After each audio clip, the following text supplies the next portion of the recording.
दोस्तों साहित्य हिंदी से संबंधित जितने भी टॉपिक है जैसे रचना और उनके लेखक, हिंदी में पुरस्कार, ज्ञानपीठ पुरस्कार, साहित्य अकादमी पुरस्कार, व्यास सम्मान और अन्य सभी पुरस्कार। हिंदी में प्रथम जैसे हिंदी में प्रथम नाटक, हिंदी में प्रथम कहानी आदि, जीवनी, कहानी, उपन्यास और पंक्ति, लेखकों के उपनाम और उनके गुरु, और साहित्य हिंदी से संबंधित अन्य 5 से 10 टॉपिक को हम एक साथ पढ़ रहे हैं और उस तरीके से पढ़ रहे हैं जिस तरीके से आप एक भी क्वेश्चंस को एग्जाम में गलत न कर सको। और दोस्तों मैं आपको बता दूं, साहित्य हिंदी से संबंधित आपको क्वेश्चन पढ़ने ही होंगे, इसकी कोई पहचान या कोई ट्रिक नहीं है, और इससे सबसे ज़्यादा एग्जाम में प्रश्न पूछे भी जाते हैं। और दोस्तों साहित्य हिंदी से संबंधित हम पिछली 3 क्लासों में काफ़ी ज़्यादा महत्वपूर्ण प्रश्नों को पढ़ चुके हैं, और मैं आपसे यह बात दावे के साथ कहता हूं, अगर आप इन सभी क्लासों को क्रम वाइज अटेंड कर लेते हो तो आपको एग्जाम में इससे बाहर एक भी क्वेश्चन नहीं मिलेगा। तो चलिए शुरू करते हैं फर्स्ट क्वेश्चन से। फर्स्ट क्वेश्चन है हमारा, रामचंद्र शुक्ल के अनुसार कबीर दास की भाषा क्या थी? तो सही आंसर है ऑप्शन सी, सद्दुकुड़ी रामचंद्र शुक्ल के अनुसार कबीर दास की भाषा थी। यह पहले भी एग्जाम में पूछा हुआ क्वेश्चन है, और दोस्तों मैंने साहित्य हिंदी से संबंधित पिछली परीक्षाओं में पूछे हुए प्रश्नों को भी अपनी इस वीडियो में लिया है। अगला क्वेश्चन, इंपॉर्टेंट पॉइंट्स से क्वेश्चन को पहले समझ लेते हैं।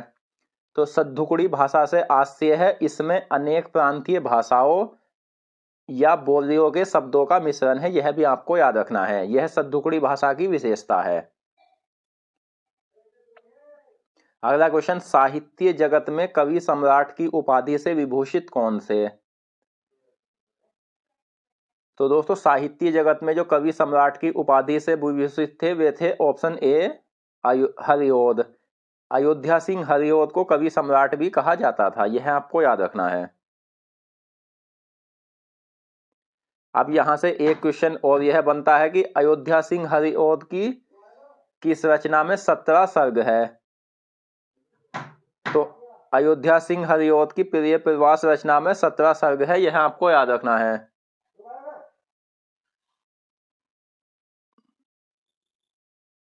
अगला क्वेश्चन, रामचंद्र शुक्ल ने हिंदी का स्टील किस कवि को कहा है? तो दोस्तों यह भी काफी ज्यादा महत्वपूर्ण प्रश्न है, और आपको मेरी वीडियो में ऐसे ऐसे प्रश्न मिलेंगे जो आपने आज तक ना तो पढ़े होंगे ना आपने किसी वीडियो में देखे होंगे। और दोस्तों आपको इतने सभी प्रश्न किसी एक किताब में नहीं मिलेंगे जितने आपको मेरी वीडियो में मिलेंगे। तो सही आंसर है ऑप्शन ए, बालकृष्ण भट्ट। रामचंद्र शुक्ल ने हिंदी का स्टील बालकृष्ण भट्ट कवि को कहा है। नेक्स्ट, श्याम सुंदर दास के अनुसार कबीर दास की भाषा क्या थी? अगर आपसे डायरेक्ट एग्जाम में यह पूछा जाए कि कबीर दास की भाषा क्या थी, तो दोस्तों आंसर है सद्दुकुड़ी, और श्याम सुंदर दास के अनुसार पूछी जाए तो आंसर है ऑप्शन ए, पंचमेल खिचड़ी।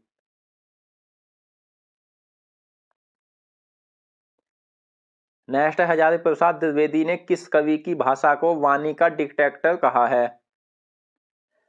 तो हजारी प्रसाद द्विवेदी ने कबीर दास की भाषा को वाणी का डिक्टेटर कहा है, यह भी आपको याद रखना है।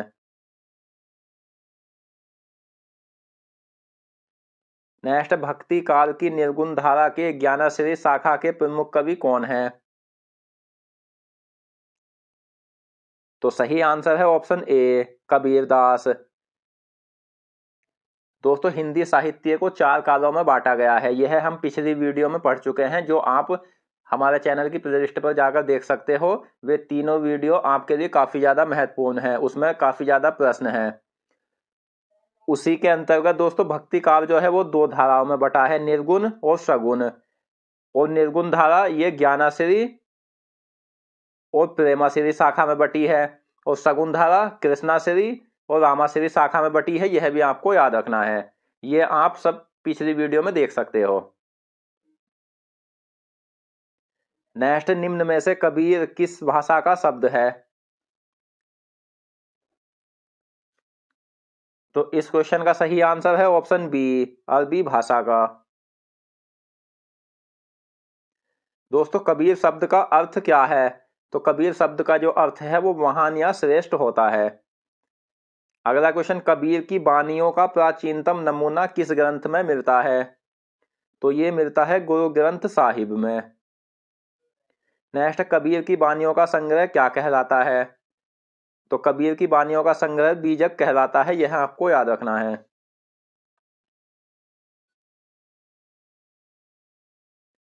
अगला क्वेश्चन, बीजक को संकलित करने का श्रेय कबीर दास के किस शिष्य को जाता है? तो ये जाता है ऑप्शन सी, धर्मदास को। अगला क्वेश्चन, प्रेमचंद्र का प्रथम उपन्यास कौन सा है?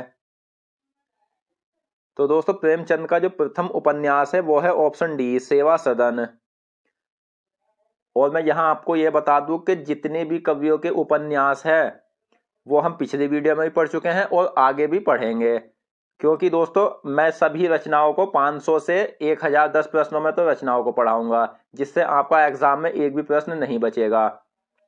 और इन्हीं सभी क्वेश्चंस को आप अपने रजिस्टर में नोट कर लेना, क्योंकि लिखा हुआ बहुत अच्छे से याद होता है। और मैं ये बात आपको कहता हूं कि UPSI, UP police, UP triple SC PAT या कोई भी हिंदी का एग्जाम हो, इससे बाहर आपका कोई प्रश्न नहीं जाएगा। बस आप इन प्रश्नों को अच्छे से याद कर लेना। नेक्स्ट, निम्नलिखित में से कल सुनना मुझे किस कवि की रचना है? तो ऑप्शन ए, धूमिल, जिसे सुदामा पांडे भी कहा जाता है, यह आपको याद रखना है। अगला क्वेश्चन, खड़ी बोली के प्रथम महाकवि के रूप में कौन जाने जाते हैं? तो दोस्तों यहां बात हुई है महाकवि के रूप में, तो खड़ी बोली के प्रथम महाकवि के रूप में जो जाने जाते हैं वो जाने जाते हैं option D, Ayodhya Singh Hariaudh. Next, Amrit aur Vish किस लेखक द्वारा लिखित उपन्यास है? यहां से दो क्वेश्चन आपके एग्जाम में बनेंगे। एक तो अमृत और विष क्या है, तो ये आंसर होगा आपका उपन्यास। और किस लेखक द्वारा लिखित उपन्यास है, तो यह है दोस्तों ऑप्शन बी, अमृतलाल नागर द्वारा। अगला क्वेश्चन, अमृत और विष उपन्यास पर अमृतलाल नागर को कौन सा पुरस्कार मिला था? तो दोस्तों यह भी काफी ज्यादा महत्वपूर्ण क्वेश्चन है, तो ये मिला था ऑप्शन ए, साहित्य अकादमी पुरस्कार। यहां से एक क्वेश्चन ऐसे भी बनता है कि अमृतलाल नागर को किस रचना पर 1967 में साहित्य अकादमी पुरस्कार मिला था? तो आपका आंसर होगा ऑप्शन डी, अमृत और विष। दोस्तों मैंने एक एक क्वेश्चन को जितनी भी प्रकार से एग्जाम में पूछा जा सकता है उसी प्रकार से इस वीडियो में रखा है, और आपको एग्जाम में भी इसी प्रकार से प्रश्न रखे मिलेंगे जिस प्रकार से वीडियो में रखे हैं। और मैं आपको बता दूं कि अब कंपटीशन बहुत ज़्यादा टफ है, आपको ज़्यादा ही पढ़ना पड़ेगा और ज़्यादा से ज़्यादा प्रश्नों को आप पढ़कर अच्छा रिजल्ट प्राप्त कर सकते हो। नेक्स्ट, पुष्टि मार्ग का जहाज किस कवि को कहा जाता है? तो अष्टमार्ग, अष्टछाप का जहाज और पुष्टि मार्ग का जहाज ये कहा जाता है ऑप्शन ए, सूरदास जी को।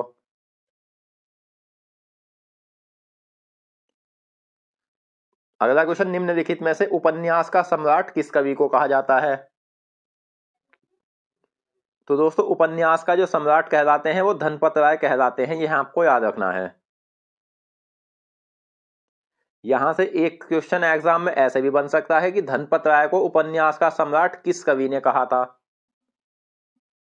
तो ये कहा था ऑप्शन ए, शरत चंद्र ने।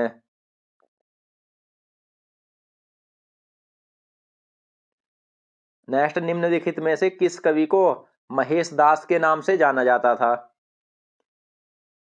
तो फ्रेंड्स ऑप्शन बी, बीरबल को महेश दास के नाम से भी जाना जाता था, यह आपको याद रखना है। और यह भी याद रखना है कि दीन ए इलाही अकबर के धर्म को अपनाने वाला प्रथम हिंदू महेश दास ही था। नेक्स्ट, निम्नलिखित में से अमीर खुसरो के गुरु कौन थे? तो दोस्तों ये थे निजामुद्दीन औलिया।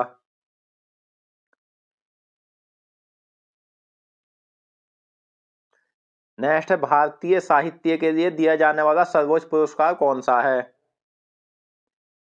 सही आंसर है ऑप्शन बी, ज्ञानपीठ पुरस्कार भारतीय साहित्य के लिए दिया जाने वाला सर्वोच्च पुरस्कार है। दोस्तों यहां मैं आपको एक बात बता दूं कि मैं आपको ज्ञानपीठ पुरस्कार से संबंधित जितने भी प्रश्न हैं वो एक साथ भी पढ़ा देता, लेकिन माइंड की एक विशेषता यह होती है कि जो नया देखता है वो बहुत अच्छे से याद करता है। और दोस्तों अगर आप एक ही टॉपिक के ज़्यादातर प्रश्न एक साथ पढ़ेंगे तो आपने यह देखा होगा कि वहाँ कन्फ्यूज़न हो जाता है और माइंड पढ़ने से हटकर यानी मन बोर हो जाता है, जिससे पढ़ने में मन नहीं लगता। और आप बार बार नया प्रश्न देखोगे तो वहाँ आप अच्छे से याद कर सकते हो। पर मैं आपको सभी जितने भी ज्ञानपीठ पुरस्कार विजेता है या साहित्य अकादमी पुरस्कार विजेता है सभी को पढ़ाऊंगा, एक भी प्रश्न आपका बचेगा नहीं। नेक्स्ट, ज्ञानपीठ पुरस्कार भारतीय ज्ञानपीठ न्यास द्वारा दिया जाता है, यह भी आपको याद रखना है।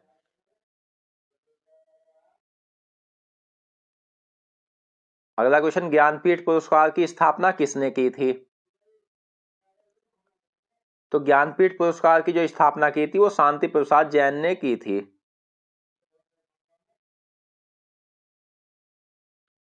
अगला क्वेश्चन, पृथ्वीराज वासो ग्रंथ किस भाषा में लिखा हुआ है? तो ये लिखा है ऑप्शन बी, ब्रज भाषा में। पृथ्वीराज वासो ग्रंथ जो है वो दोस्तों ब्रज भाषा में लिखा हुआ है। ग्रंथों से संबंधित भी हम 20 से 25 प्रश्न पढ़ेंगे जो जिस भाषा में लिखे हुए हैं। नेक्स्ट, हिंदी में प्रथम जीवनी कौन सी है? तो दोस्तों हिंदी में जो प्रथम जीवनी है वो है ऑप्शन ए, भक्तमाल, जिसके लेखक नाभादास है, यह भी आपको याद रखना है। और नाभादास भक्ति काल के कवि है।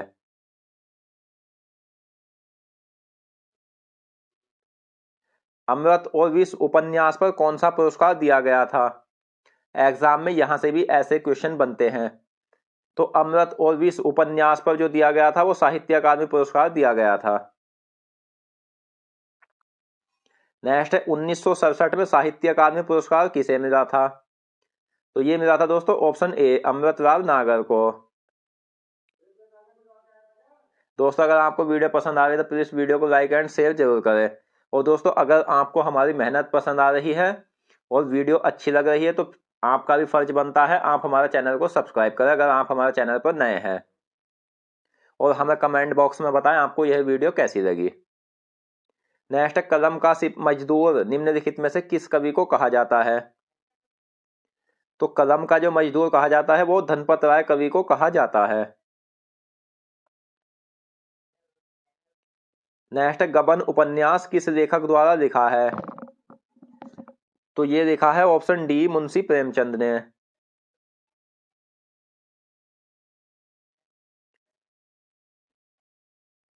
नेक्स्ट, पदावली किस लेखक की रचना है?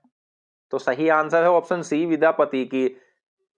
दोस्तों विद्यापति से संबंधित जितनी भी रचनाएं हैं मैं आपको यहाँ एक साथ पढ़ा देता तो आप उन्हें याद नहीं कर सकते, और मैं अलग अलग एक एक करके पढ़ाऊंगा तो आप उन्हें अच्छे से याद कर लोगे। नेक्स्ट, आदिकाल को प्रारंभिक काल किसने कहा था? तो आदिकाल को जो प्रारंभिक काल कहा था वो कहा था मिश्र बंधु ने। आदिकाल साहित्य का प्रमुख रस कौन सा है? तो वीर रस आदिकाल साहित्य का प्रमुख रस है। और साथ साथ श्रृंगार रस का भी आदिकाल में वर्णन मिलता है, यह भी आपको याद रखना है। अगला क्वेश्चन, दादू की बानियों का संग्रह अंगवधु शीर्षक के नाम से किया गया है। एक क्वेश्चन तो यही बनता है। और ये किसने किया है? तो ये क्या है दोस्तों, रज्जब ने। नेक्स्ट, प्रेमाश्री शाखा जिसे सूफी काव्य भी कहा जाता है के प्रमुख कवि कौन थे? तो प्रेमाश्री शाखा जो सूफी काव्य कहा जाता है उसके जो प्रमुख कवि थे वो थे ऑप्शन डी, जायसी। नेक्स्ट, पद्मावत को समासोक्ति किसने कहा है? तो पद्मावत को समासोक्ति कहा है रामचंद्र शुक्ल ने। नेक्स्ट, भक्ति काल के कौन से कवि अवधी और ब्रजभाषा के कवि है? तो दोस्तों तुलसीदास भक्ति काल के ऐसे कवि हैं जो अवधी तथा ब्रजभाषा दोनों के कवि है, और कौन से कवि किस भाषा के हैं यह भी हम आगे वीडियो में पढ़ेंगे, और कौन से कवि किस काल के हैं यह भी हम पीछे भी क्लासों में पढ़ चुके हैं और आगे भी यह पढ़ेंगे। एक भी क्वेश्चन आपका इससे संबंधित यानी कालों से संबंधित भी नहीं बचेगा। नेक्स्ट, ईश्वर के मूर्ति रूप की उपासना भक्ति काल की किस शाखा में की गई है? तो दोस्तों, ईश्वर का जो मूर्ति रूप की उपासना की गई है वो सगुन काव्य धारा में की गई है। अगला क्वेश्चन, रामाश्री शाखा के कवि किसे अपना आराध्य मानकर रचना करते हैं? तो ये करते हैं श्री राम को आराध्य मानकर। नेक्स्ट, तुलसीदास जी किस काल के कवि है? तो तुलसीदास जी जो है वो भक्ति काल के कवि है।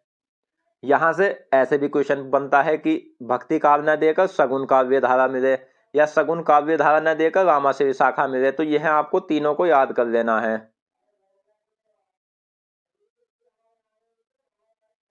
नेक्स्ट, निम्न में से विनय पत्रिका किस कवि की रचना है? तो दोस्तों, विनय पत्रिका तुलसीदास जी की रचना है, यह आपको याद रखना है। नेक्स्ट, निम्न में से गीतावली, कवितावली और दोहावली किस कवि की रचना है? तो सही आंसर है ऑप्शन सी, तुलसीदास। दोस्तों, आप साहित्य हिंदी को मेरे द्वारा पढ़कर किसी भी प्रैक्टिस सेट या पिछली परीक्षाओं में पूछे हुए साहित्य हिंदी से संबंधित प्रश्नों को उठा लेना। इन प्रश्नों के बाहर आपको एक भी प्रश्न नहीं मिलेगा, क्योंकि मैं जिस टॉपिक को पढ़ाता हूं उसे ज्यादा से ज्यादा प्रश्नों के साथ इसीलिए पढ़ाता हूं ताकि आपका एग्जाम में एक भी क्वेश्चन गलत न हो जाए। नेक्स्ट है, तुलसीदास जी की रचना विनय पत्रिका, दोहावली, कृष्ण गीतावली और कवितावली किस भाषा में है? तो ये रचनाएं जो है ये ब्रज भाषा में है। ऐसा पहले भी एग्जाम में पूछा गया है। क्यों पूछा गया है? क्योंकि इनकी एक रचना है रामचरितमानस जो अवधी भाषा में है, यह भी आपको याद रखना है।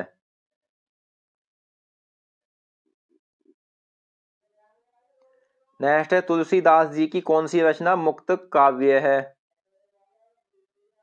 तो सही आंसर है ऑप्शन डी, गीतावली। अगला क्वेश्चन, भक्ति काल के संप्रदाय अद्वैतवाद के संस्थापक कौन थे? तो दोस्तों, यहां मैंने भक्ति काल को इसलिए रखा है क्योंकि जितने भी अधिकतर संप्रदाय है वो भक्ति काल के संप्रदाय है। तो एक तो आपका ये क्वेश्चन याद हो जाएगा, नहीं तो अद्वैतवाद के संस्थापक भी ऐसे भी क्वेश्चन बन सकता था।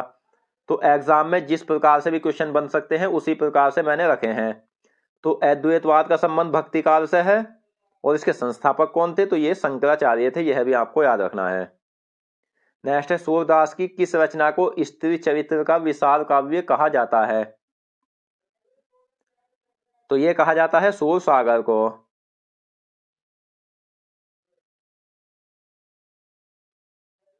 नेक्स्ट, हिंदी की आदि कवयित्री एवं प्रथम कवयित्री किसे कहा जाता है? तो इस क्वेश्चन का सही आंसर है ऑप्शन ए, मीराबाई। यहां एक पॉइंट यह भी देख लेते हैं कि मीराबाई के जो गुरु थे वो रैदास थे और मीराबाई भक्ति काल की कवयित्री है, यह भी आपको याद रखना है। दोनों पॉइंट्स पहले भी पूछे गए एग्जाम में। नेक्स्ट, निम्नलिखित में से जड़िया कवि किसे कहा जाता है? तो सही आंसर है ऑप्शन ए, नंददास। नंददास जड़िया कवि के नाम से भी जाने जाते हैं। अगला क्वेश्चन, मीराबाई की उपासना किस भाव पर आधारित है?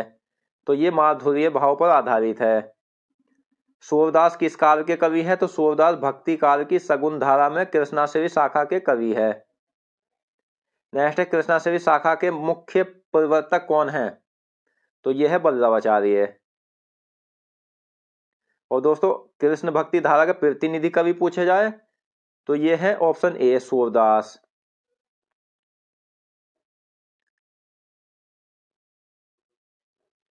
नेक्स्ट, भक्ति काल की किस शाखा के कवि भगवान श्री कृष्ण की आराधना करते थे? तो सगुन धारा की कृष्णाश्री शाखा के कवि भक्ति काल के वे कवि थे जो भगवान श्री कृष्ण की आराधना करते थे। तो दोस्तों आज की इस वीडियो में हमने साहित्य हिंदी से संबंधित महत्वपूर्ण प्रश्नों को पढ़ा और इससे संबंधित पिछली 3 क्लासों को भी आप जरूर देख लेना, क्योंकि उसमें काफ़ी ज़्यादा महत्वपूर्ण प्रश्न हैं जो एग्जाम में पहले भी कई बार पूछे गए हैं और उनसे आगे भी पूछे जाने की संभावना है। आप इन सभी क्लासों को क्रम वाइज अटेंड कर लेना, आपका एक भी क्वेश्चन एग्जाम में छूटेगा नहीं। धन्यवाद।